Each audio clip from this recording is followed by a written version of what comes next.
isang malaking kabastusan yun, no? Yung sinasabi ng babae na yan, yung gano'n na pananalita, no? Na napaka-insensitive at napaka-arrogante at napaka talagang balasubas na sagot yun. Hindi po yun dapat ang sagot sa isang babae pa naman siya na naturingan. Grabe. Ito talagang si Auntie Claire Castro, no? Wala talagang manners, no? To the point na itong si Senator Bato de la Rosa, inis na dito sa mga pinagsasabi nitong si Auntie Claire Castro, okay? Pero bago ang lahat, guys, bago natin yun pag-uusapan, unahin muna natin itong nag-trending ngayon sa social media. Pati ang News 5, ha? Sa pagkakaalam ko, ha, binalita ito ng News 5, binalita rin ito ng mga foreign media, okay? Sa ngayon, yun ang pagkakaalam ko, itong si Paulo Tantoco, 'di ba, kung maalala natin, nag-trending itong taong ito na namatay sa cocaine overdose, okay? Itong pagsinghot ng coke, okay? Sana hindi tayo ma-restrict dito sa ads ng YouTube dito sa paggamit ng pangalan nito. Pero ito yung sumabay sa issue ni Tatay Digong nung dinala si Tatay Digong sa The Hague. Yung na issue na nandoon si First Lady Liza Araneta Marcos. Ngayon palang binalita na. Okay? Kasi merong mga sabi-sabi na tinatago itong balita na ito eh. Okay? So binalita na ngayon. Okay? Itong si Paulo Tantoco. Kasamahan ito ni F. Eliza. Pero hindi confirmed na kasama niya si F. Eliza na nangyari ito. Okay? Kasi meron kasing mga kumakalat na kasama sila, ha? At nandun sila, sabay-sabay rong sumisinghot. I will not anong tawag doon? Hindi ko muna yan anong tamang word na pwede kong iano yan. Basta sa akin, in my own opinion, hanggang balita muna ako na kung wala pang ebidensya tayo, hanggang dyan lang tayo. Pero gagawa tayo ng theory dito. Bakit nagkaganito, okay? Alam ko sa mga iniisip nyo ngayon, galit kayo dito. Kasi tinatago di umano ito, okay? Mamaya, buong detalye ipag-usapan natin yan. I know you're excited for that, okay? Later. Ito, pag-usapan rin natin itong lalaking nakapila, okay? I think he is 40 years old and above, no? Na nakapila siya na tatanggap ng ayuda ay namatay. Kawawang-kawawa. Kasi po siksikan ng mga nakapila doon. Siguro hindi masyadong nakahinga. Okay? At yan. Dahil sa mga ayuda na ito, no, ginagawang pulubi itong ating taong bayan. Ayan, meron nang namatay. Mamaya, pag-usapan natin yan, panoorin natin yung balita na yan. Eto, pag-usapan rin natin ang itong mga nawalang sabongeros, 'di ba? 'Di ba busy ngayon ang Department of Justice na trinabaho ito. Nandoon sila sa Taal Lake. Doon raw ito itinapon, no? Ay konektado umano ito sa drug war ni former President Duterte. Yan na naman sila. 'Di ba? Sabi ko sa inyo na one of these days, i-connect ito kay Duterte. Ito na yung simula. Na-connect na. Ay, nako. Ito, last but not the least, Senator Bato de la Rosa, ha? Uminit at rumesbak itong si Senator Bato de la Rosa dito sa kabalbalan itong si Yusek Claire Castro, no? Na isang malaking kabastusan ang mga pinagsasabi raw niya, sabi ni Bato de la Rosa. Okay? So, panoorin natin yan kung paano minura ni Bato de la Rosa itong si Auntie Claire, okay? Pero bago ang lahat, bago natin ito pag-uusapan, help me po muna na i-like at saka i-share itong video na ito para guys kakalat ito sa taong bayan. Okay? O, sabay-sabay muna tayong mag-like and share sa Donmar TV. Itong video na ito, like and share. 1, 2, 3, go! Okay, naka-like and share na ba lahat? And also guys, sa mga bago pa lang dito sa aking channel, mag-subscribe na po kayo para lagi kayong updated sa ating mga balita. And at the same time, yung mga cellphone ninyo, ma-notify yan kung meron tayong breaking news, bagong uploads, o kung nagla-live ang ating channel. Ma-notify kayo lahat dyan. Kaya mahalaga po na mag-subscribe tayo sa Donmar TV. 1, 2, 3, go! Ayan, nakasubscribe na ba lahat? Okay, so eto, unahin muna na natin ito. Ipapakita ko sa inyo. Ito, binalita na ito ng News 5. Hindi tayo fake news dito kasi News 5 na ang nagbalita nito. Ito, 5,000 ang nag-share na dito. Okay? At meron ng comments na 8.3 comments. Ngayon, ang sabi dito, nadali ng Coke. Alam niyo ibig sabihin na hindi Coke na inumin ito ha.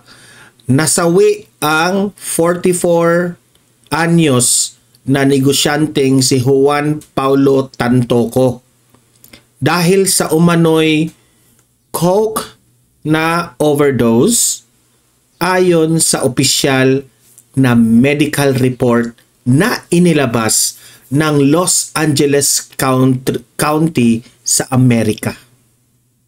Ayan ha. Kahit ang opisyal ng medical report ng Los Angeles County, sila na mismo ang nagsasabi nito.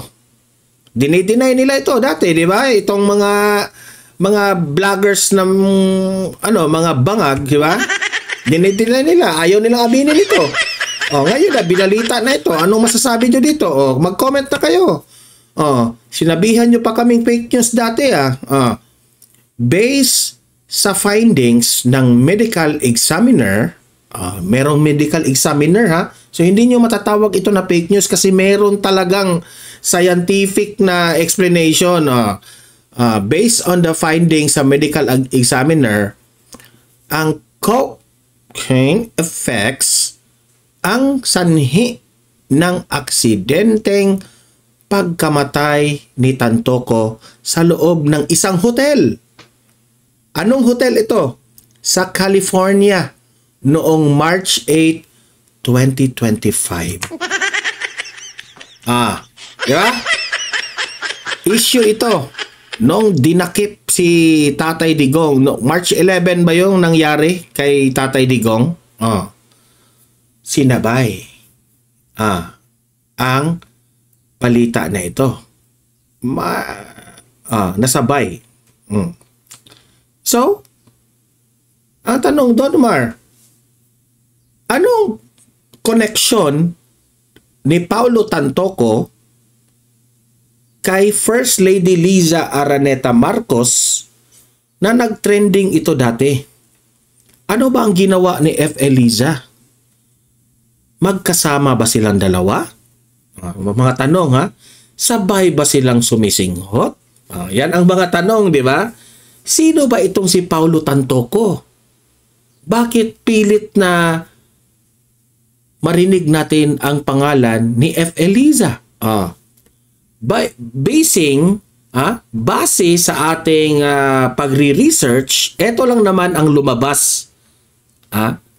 Si Paulo Paui Tantoco ay hindi direktang kamag-anak ni Liza Araneta Marcos. Okay?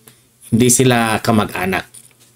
Pero, ngunit, kilala siya bilang asawa ni Dina Arroyo Tantoco. Sino ba si Dina Arroyo Tantoco? Yan ang malaking tanong. Si Dina Arroyo Tantoco na asawa nito ay siyang Deputy Social Secretary ni First Lady Liza Araneta Marcos. Ding ding ding. Okay? Ang asawa, itong namatay. Ang asawa niya ay Deputy Social Secretary, DSS, Deputy Social Secretary ni Liza Araneta Marcos, asawa ni Bongbong Marcos. So, yeah? Yun ang ano nila. Tapos, at that time, usap-usapan na wala po si First Lady Liza Araneta Marcos dito sa Pilipinas. Ang mga, at that time, di ba? Kumakalat pa nga yung mga pictures, di ba? Na merong mga inedit di umano, gano'n, na nandito na raw si Liza. Pero at this time, talagang wala si Liza sa Pilipinas. So, mas lalong naglilikot ang mga utak ng taong bayan. Alam nyo naman, chismoso yung taong bayan, di ba? Meron pa ngang isang OFWs o yes, Pilipino doon na laging nagbabalita araw-araw sa atin tungkol dito, di ba? Kung maalala nyo, kalimutan ko lang yung pangalan. Kinonfirm na nandoon talaga si Liza sa LA. Pero wala tayong ebidensya na magkasama sila.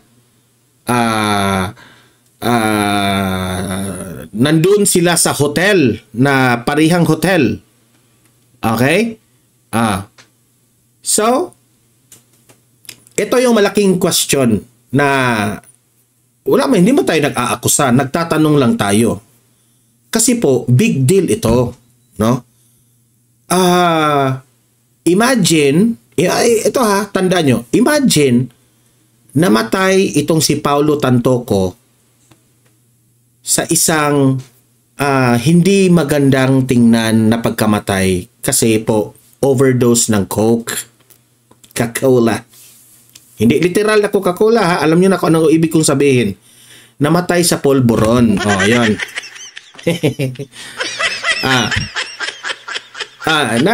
Nagurgur siya sa isang polvoronic session. Ngayon, ito yung aking tanong. Bakit ni isang statement ng Malacanang o bakit ni isang statement ni Liza Araneta Marcos nung panahong yun hanggang ngayon tiklop ang bibig nila dito? O nagtatanong lang tayo bakit hindi nyo ito ibabalita? Bakit hindi nyo ito pag-uusapan na kahit man lang nagpalabas kayo ng statement na nakikiramay kami kay Paulo Tantoco na pumanaw doon sa LA, ganon, ganyan. Wala kang marinig sa kanila. Bakit? Yes, ang tanong ko. First Lady Liza Araneta Marcos, nagtatanong kami, bakit tiklop ang bibig mo? You should speak about this issue. Why? Kasi, si Dina Arroyo Tantoco, isa itong mo. Si Dina Arroyo Tantoco, asawa nito, may kayo, isang deputy social secretary mo, trabahante mo. Diba? Ayoko na lang banggitin na magkasama ba kayo sa nagsama o nagkasama o nagkita? Ayoko na lang banggitin kasi wala tayong ebidensya dyan. Pero the fact remains, Deputy Social Secretary mo itong asawa nito. Wala man lang si pakiramay na lang? Bakit kaya? Bakit? Hindi. It becomes an issue sa taong bayan. Alam nyo ba kung bakit? Kasi dito namin malalaman. Dito namin malalaman kung si Pangulong Duterte ay nagsisinungaling. Ano ba ang sinabi ni Pangulong Duterte? Na yung asawa mo na si Bongbong Marcos ay gumagamit ng pulburon. So dito namin pagbabasihan, kung talagang merong nangyari dito, kung ikaw, First Lady, kung may pakiramay ka dito, dapat hindi ka, you are open. Wala kang pakialam kasi ikaw ay malinis ang konsensya mo. Makiramay ka. Sabihin mo sa media, nakikiramay ako sa pagpanaw ni Paulo Tantoco, bla bla bla bla bla bla. Ganun sana, pero bakit ni isang wala? Nagtatanong lang kami eh. Teka muna guys ha. Pang natanggal yung ating green screen eh. Likot-likot ko kasi eh. Wait muna. Yan. Bakit? Yan ang malaking tanong. Kahit isang paliwanag lang, okay na sa taong bayan. Di ba? So, ano ba? Tama ba yung sinabi ng mga haters mo na sabay kayong nagpulburon dito? Ako, ayokong maniwala. Di ba? Ayokong maniwala. Kasi wala tayong ebidensya eh. Yung sinabi nila na nandoon siya sa pagsinghot, pagka-gorgor ni Paulo Tantoco, nandun raw si F. Eliza Araneta Marcos. Ayoko maniwala. No. Ayoko maniwala. Wala tayong ebidensya eh. Pero, at that time, wala si Liza dito sa Pilipinas. Wala talaga. Pero ayoko maniwala na magkasama silang dalawa. Ayoko maniwala dyan. Kasi wala tayong ebidensya. Wala tayong ebidensya. Pero ngayon na binalita na ito ng foreign media at pinalita na nga ng News 5, maybe it's time to speak up, F. Eliza. Ano ba talaga ang nangyari dito? 'Di ba? Para naman linisin mo ang mga akusasyon ng mga akusasyon ng mga haters mo. Di ba? So, para sa akin, good job News 5 ha. You are being brave na binalita mo yan. Sana naman kunan nyo ng panig ang ating First Lady. Kasi po, yung asawa nito, Dina Arroyo Tantoco, ay Deputy Social Secretary ni Liza Araneta Marcos. Okay? So, dapat siyang magsalita tungkol dyan. Okay? Kayo na. Kayong mga audience dito ha, sabihin nyo sa comment section, naniniwala ba kayo na hindi sila magkasama o magkasama sila? Di ba? Ilagay nyo, mag-comment kayo kung anong panipaniwalaan nyo. Okay? Kasi ako, hindi ako naniniwalang magkasama sila eh.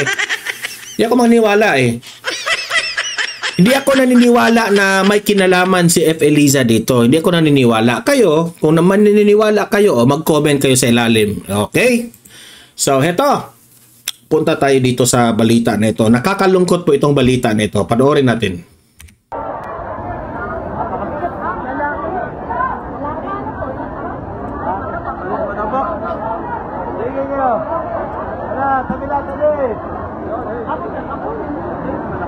Kuha ito ni John Matawaran, no, isang netizen. City of Malolos, Bulacan. Okay, meron pong mga taong bayan nakapila para kumuha ng ayuda. Ayan, yung mataba. Siguro sa sobrang init, sa sobrang siksik, hindi na siguro makahinga ng masyado. Kasi kapag siksikan, wala kang masinghot na oxygen. Siguro hinimatay. Tapos na-confirm ng hospital na siya ay pumanaw. Okay, kawawang kawawa. Kawawa.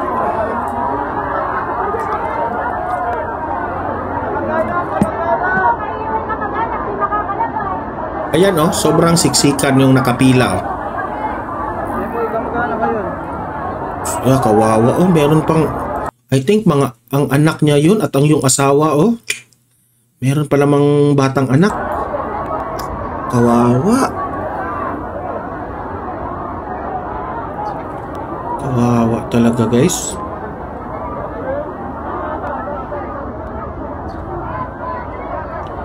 Ayan, no, sinakay na yan ng ambulansya.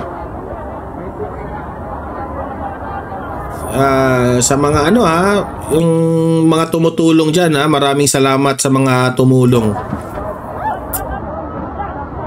Sobrang laki pa naman yan, no? So, mabigat. Kaya nahirapan silang ikarga at ipasok siguro, no? Kawawa. Ayan, no, sobrang siksikan, sobrang dami po ang gustong makatanggap ng ayuda. So, ano ba ang comment ko dito? Sa akin lang, nakakalungkot na itong gobyerno natin na instead na magtuon sila ng pansin sa murang bilihin sa palengke, like murang bigas, murang bilihin ng mga isda, karne, mga canned goods. Yun sana ang focus ng gobyerno, na mapagaan ang buhay ng mga Pilipino. Pero nakatutok kasi sila sa ayuda eh. Yan ang nakakasakit. Pinagpipila nila ang taong bayan, kagaya nito. Meron pang namatay sa kalokohan nitong ayuda na ito. Ano ba ang nagawa ng ayuda? Siyempre, yung mga mahirap nating kababayan, yung ayuda na yan, malaki na yan. Pero yung ayuda kasi, ginagawa nila kasing kalokohan eh. Bakit? Once makatanggap sila ng ayuda, sino ang nagbigay nitong ayuda nito? Ay, si Congressman Bangag ang ganyan. Si Congressman na naman ang bida. Yung si Mayor na naman ang bida na nagbibigay ng ayuda. Na only to find out na this ayuda na ito, imagine itong gobyernong ito, sobrang laki po ang inutang natin. Tapos mapupunta lang sa ayuda. This will not bring back the economy. Alam mo ba kung sino ang nabubusog sa mga ayuda? Yung mga scam, yung mga online gambling, yung scatter. Si scatter ang ay nako. Sa totoo lang, dapat sana i-improve natin ang buhay ng mamamayang Pilipino, no? Through sa mga bilihin na ipababa. Yun ang tunay na ayuda actually. Ang tunay na ayuda ay ikaw na government official ka, ipagaan mo ang bilihin ng taong bayan. Araw-araw nilang mapakinabangan yan. Itong ayuda na ito, once ma-receive nyo ang 5,000, 1, 2, 3 days, ubos na yan lahat. Ubos na after. Pero mapagaan nyo, mapa-improve nyo ang buhay ng bawat isang Pilipino, magkaroon ng trabaho ang lahat. Ano pa? Mapagaan nyo ang mga daanan na dadaanan nila para sa ilang mga negosyo. Yun ang tunay na ayuda na mapakinabangan nila araw-araw. Hindi itong kagaya ng mga ganito, mas may nasawi pa. So, sobrang kawawa sa totoo lang. Yung pamilya ng namatayan, no? Sana naman tulungan kayo ng gobyerno. Hindi makahinga. Hindi makahinga. Sinong hindi makahinga na parang walang sistema, Parang walang sistema. Bakit nakaganyan? Sa sobrang daming strategy na sistema, no? Sige, barangay ganito, una nating bigyan, barangay 2, 3, 4, ganyan, pwede. Hindi ko alam kung anong sistema yan, bakit sobrang sikip-sikip eh. No? Di ba? Sa panahon po ni former President Duterte, hindi po nagkaganyan. Galit po si Tatay Digong sa mga ganitong style. Tingnan nyo yung nangyari sa Davao. Nung namigay si Tatay Digong ng mga sa Bisaya pa pinaskuhan, okay? O pamasko ng mga taga Mindanao. Hindi nga Mindanao lang ang pumupunta eh. May pumupunta ang mga taga Luzon, Visayas, Luzon, Visayas, Mindanao na yung pumupunta para lang makakuha ng mga parang pamasko. Kasi nakasanayan na yan sa panahon ni Tatay Digong. Yung pila nga na sobrang taas, isang pila lang yun pero sobrang bilis. Di ko nga alam itong sistema na ito, bakit wala ko nakitang pila, siksikan ang nakikita ko, di ba? Ayun siksikan, walang pila. Natatako ako, sabi ko, itong gobyernong Marcos talaga, walang sa Bisaya pa, gubot pas lukot. Baling gubuta. Ay nako, ito na ngayon dahil itong administrasyon na ito ay sobrang insecure sa mga Duterte, eto na, mukhang papunta na naman sa ibibintang na naman sa mga Duterte itong pagkawala ng mga sabongeros. Grabe. Ito, panoorin natin.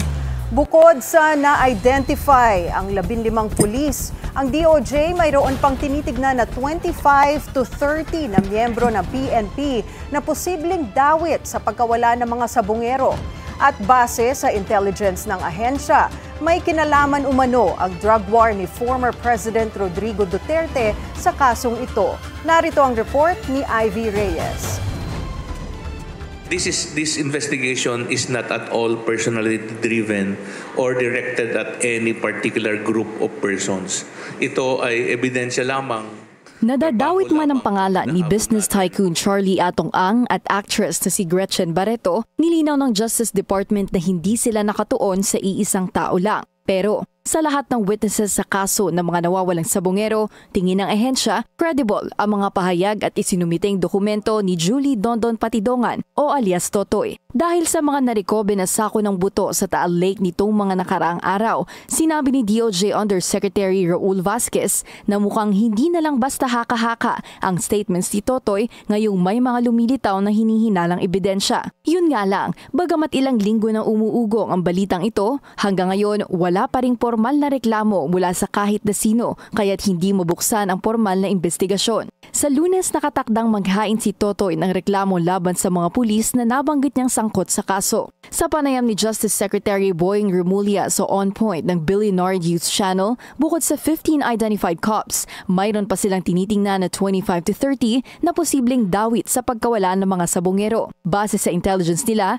may convergence umano ang drug war ni former President Rodrigo Duterte. Diba?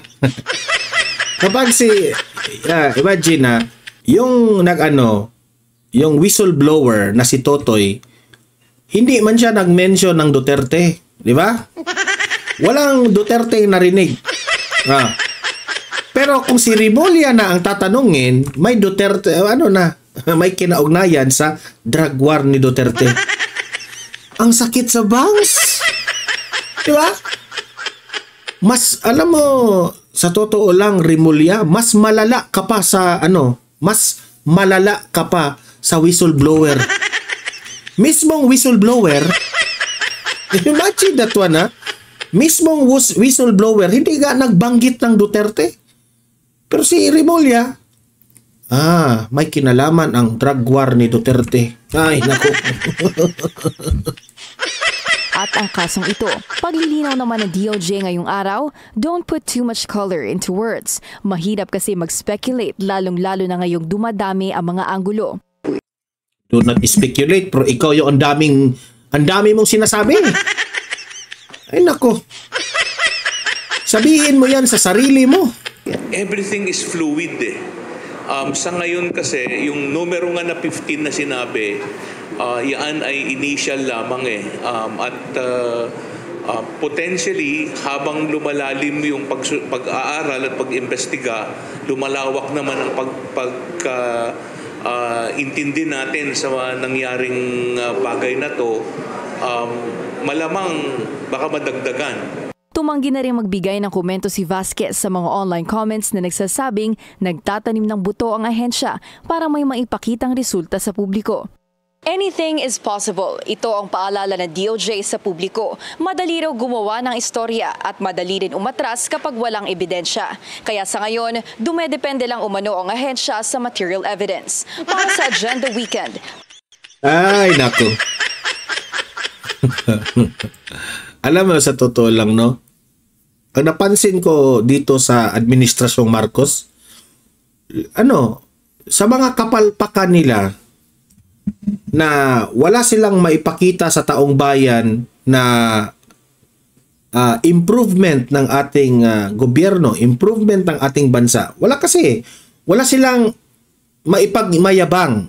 Ewan ko na lang this coming SONA kung ano na naman ang ipagmamayabang ni Bongbong Marcos. Pero wala talaga. Marcos legacy, wala.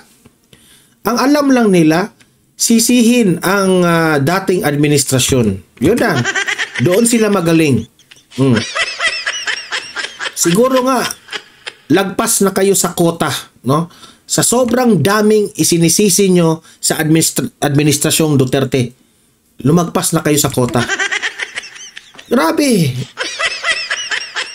Araw-araw kong napakinggan si Auntie Claire Castro, kahit sino mga ito si Remulla, dating administrasyon dito sa Sabongeros, drug war ni Duterte.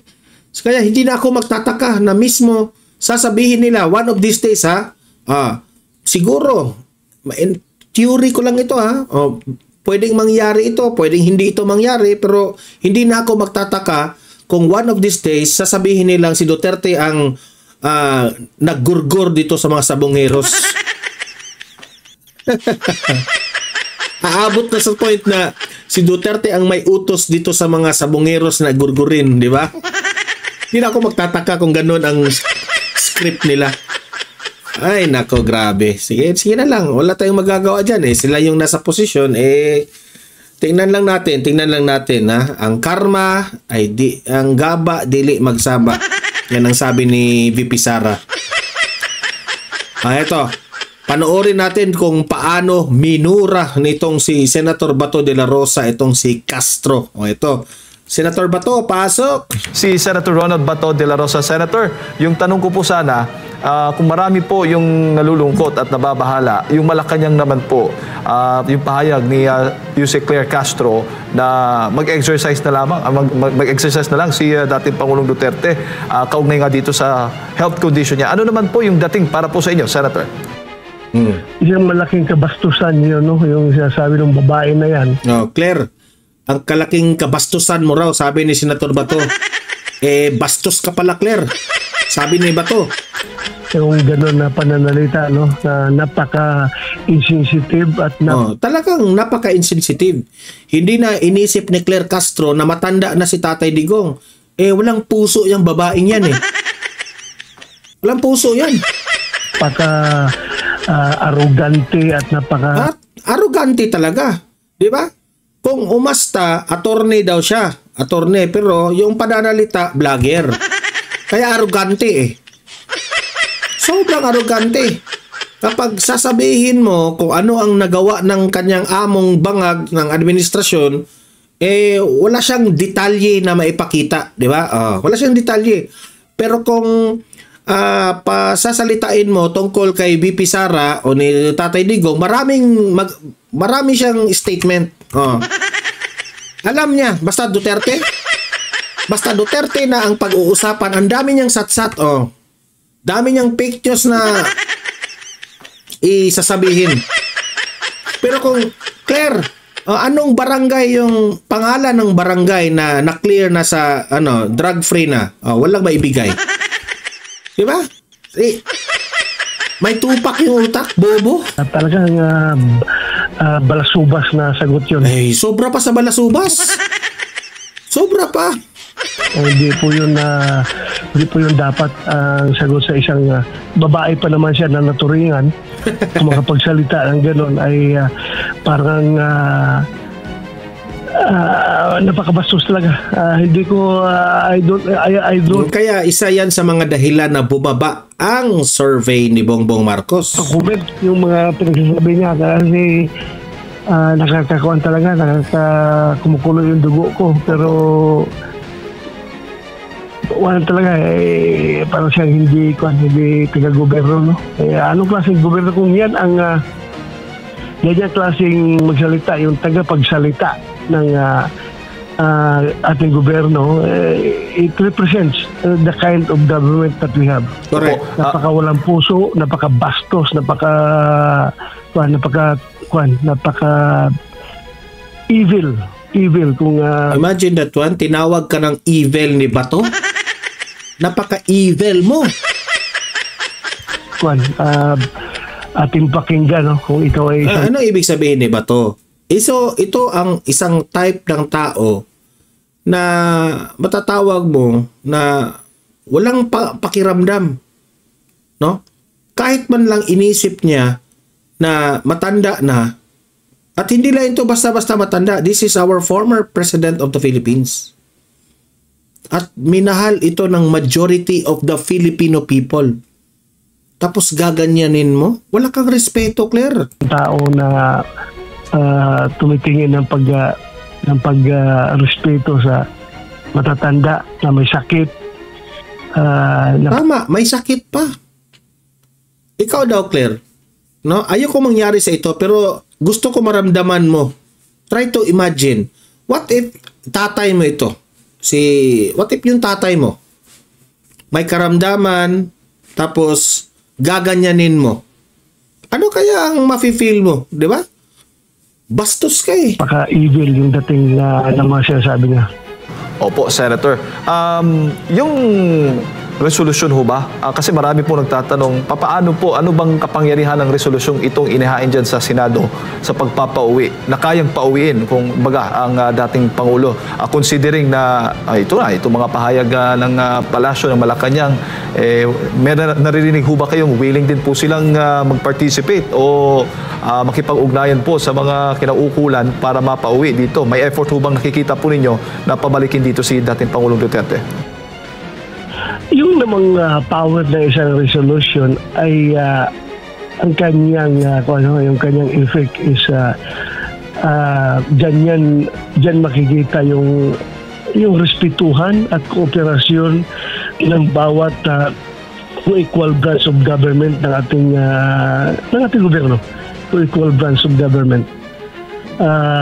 Kung respetuhin nila yon, yan ay nagsasaad ng sense of the Senate, ano yung intention ng Senado na urging the government to facilitate the immediate repatriation of the former president to our country.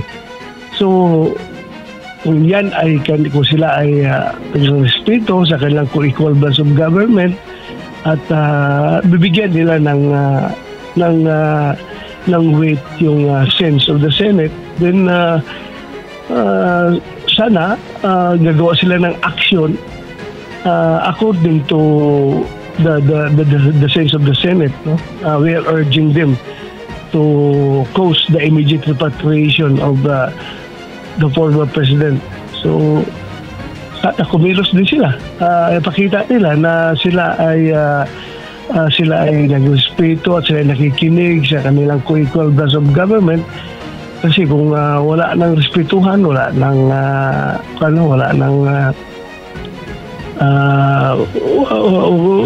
kung hindi natin bigyan ng kortesiya, respeto yung ating co-equal branch of government, ay parang wala na namamatay yung ating essence of democracy.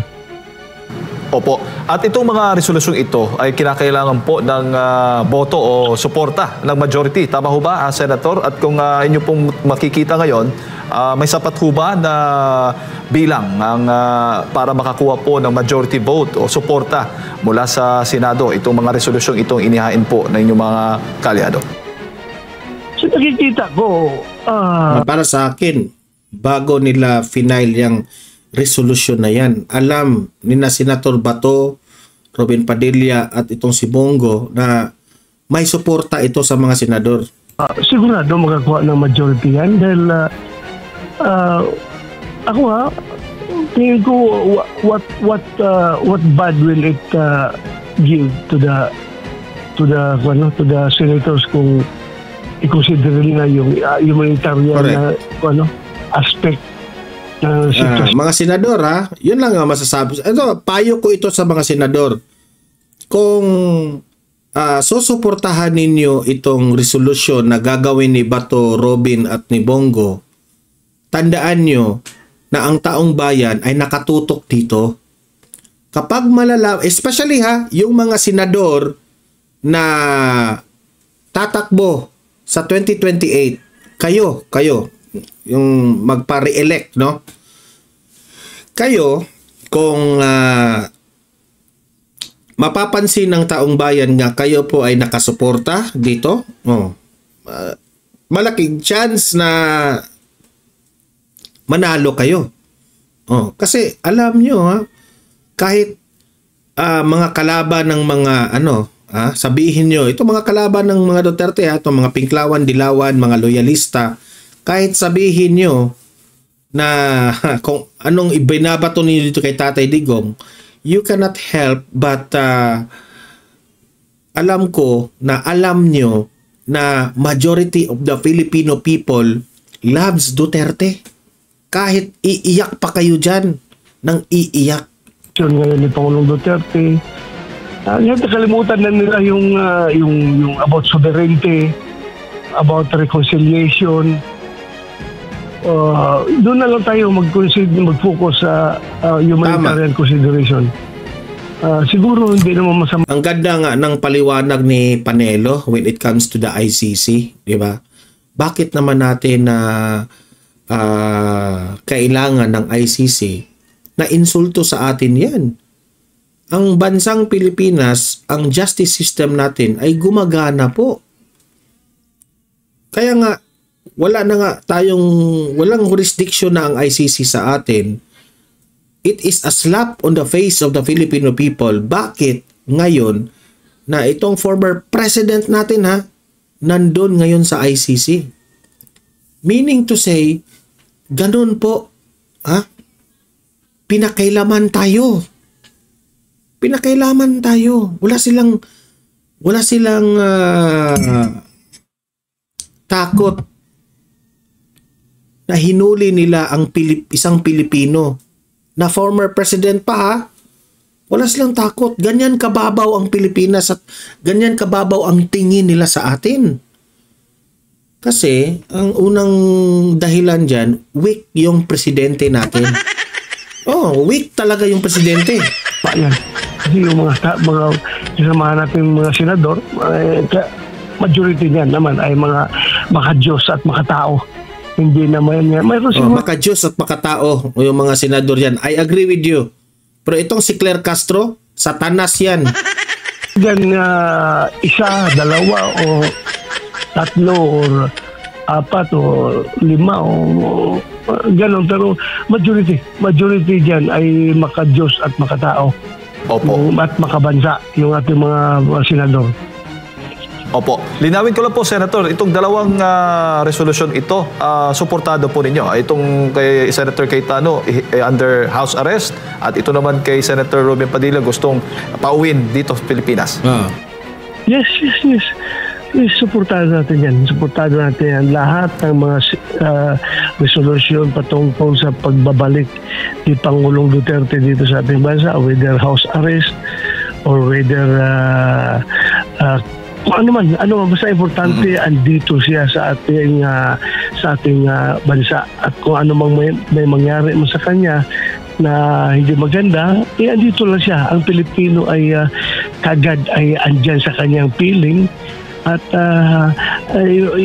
imagine mo lang yung kanyang habilin na huwag nang iwi yung kanyang katawan dito sa ating bansa. I-cremate na lang doon. Para bang that is very revolting on his part, no? Para bang that is a protest na para bang sabi niya, ay kayo naman mga kababayan kong Pilipino, hinayaan naman yung akong ikulong dito, dalhin dito, hindi niyo ako mahal, wala kayong, para bang wala kayong pakialam sa akin, sige na lang, hindi na lang ako mag-uwi dyan na buo ng katawan ko, kahit napatay na, no? Pero hindi buo yung katawan ko na iwi dyan, kaya abo na lang ang iwi dyan, hindi na yung katawan ko para wala kayong you will be deprived of the chance to mourn sa aking pagkamatay. Parang ganon yung dating sa akin eh. Opo. Senator, huli na lang bago ko ipasa kay Partner Admar. Kapag ito, tama naman eh. Sa tingin ko talaga nagtatampo si Tatay Digong eh. Sa lahat ng ginawa niya, no? Sinakripisyo niya ang kanyang buhay, no? Na ma-put into safety ang ating bansa, secure tayo, tapos hinayaan lang natin na mahuli siya sa hinayaan lang natin na makapagganyan yung bangag na administrasyon. Grabe. Ako talaga yung naawa kay Tatay Digong, sa totoo lang. Sana, Mr. President, no?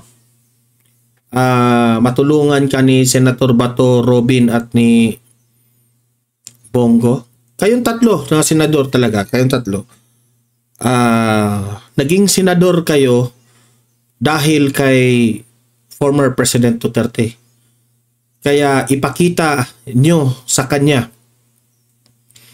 ngayon yung pinaka tamang panahon para tulungan nyo siya. Yun lang yung mapapayo ko sa inyo, Senator. Okay? So guys, libre kayong mag-comment, mag-react sa mga pinag-usapan natin at usap-usap tayo sa comment section. Okay? Paki-like, paki-share itong video na ito para kakalat ito sa taong bayan. Mag-subscribe na po kayo sa Donmar TV. Ayan, libre lang pong mag-subscribe, okay? Para updated kayo lagi. Okay? At meron tayong pangalawang channel natin, Donmar TV, Balitang Totoo. Subscribe rin kayo doon kasi meron tayong mga videos doon na ina-upload na hindi nyo makikita dito, okay? So, maraming salamat sa mga audience dito ngayon na nanonood. See you in my next video. Have a great day. Have a great night. God bless sa ating lahat. Mabuhay ang Pilipinas and God save the Philippines. Bye-bye.